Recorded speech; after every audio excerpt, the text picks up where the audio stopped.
আসসালামু আলাইকুম। কেমন আছেন সবাই? তো আজকে আমি একটি খুব মর্মান্তিক একটি ঘটনা তুলে ধরছি। এই যে আমার স্ক্রিনে যে দেখতে পাচ্ছেন, এটা হচ্ছে কার কাজ তা জানেন? এটা হচ্ছে এক সরকারি কর্মকর্তার ওয়াইফ। সে এই ৮টি কুকুরের ছানাকে বস্তায় বন্দি করে পুকুরে ফেলে দেয়। তো দেওয়ার পরে তার পরের দিন এই কুকুর ৮টি উঠানো হয়, কুকুরটি মারা যায়। এই জন্য আমি ভিডিওটা করলাম যে মানুষের বিবেক জ্ঞান কিভাবে হয়। যে মহিলাটা এই কুকুরকে হত্যা করেছে তারও কিন্তু একটি সন্তান আছে। কিভাবে তার এতটুকু জ্ঞান কিভাবে হয় যে ৮টি কুকুরের বাচ্চা জান কি ক্ষতি করেছে, তার জানটা নিতেই হবে?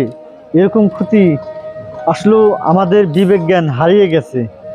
না হারাইলে তাহলে মানুষ এরকম একটা কাজ করতে পারে না। কুকুরটা বিষের বেদনায় পুরাটা কুকুরের উলান একবারে ফুল ভরপুর চাপ ধরে গেছে। কুকুর শুধু চিৎকারের উপরে চিৎকার।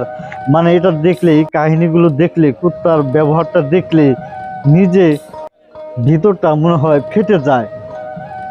আর সে কাজটি করেছে, এখন ভুল বুঝতে পারছে, কিন্তু আমরা দেখেছি তাকে আইনের আওতায় নেওয়া হয়েছে, তাকে অ্যারেস্ট করা হয়েছে, ঠিক আছে। কিন্তু অ্যারেস্ট করুক, যাই করুক, এই ৮টি সন্তানের জীবন কি ফিরিয়ে দিতে পারবে? পারবে না। আসলে আমরা যাই করি না কেন একটু ভেবেচিন্তে করব, এরকম ভুল যেন আর কেউ না করে। পশু হত্যা কিসের জন্য করবে?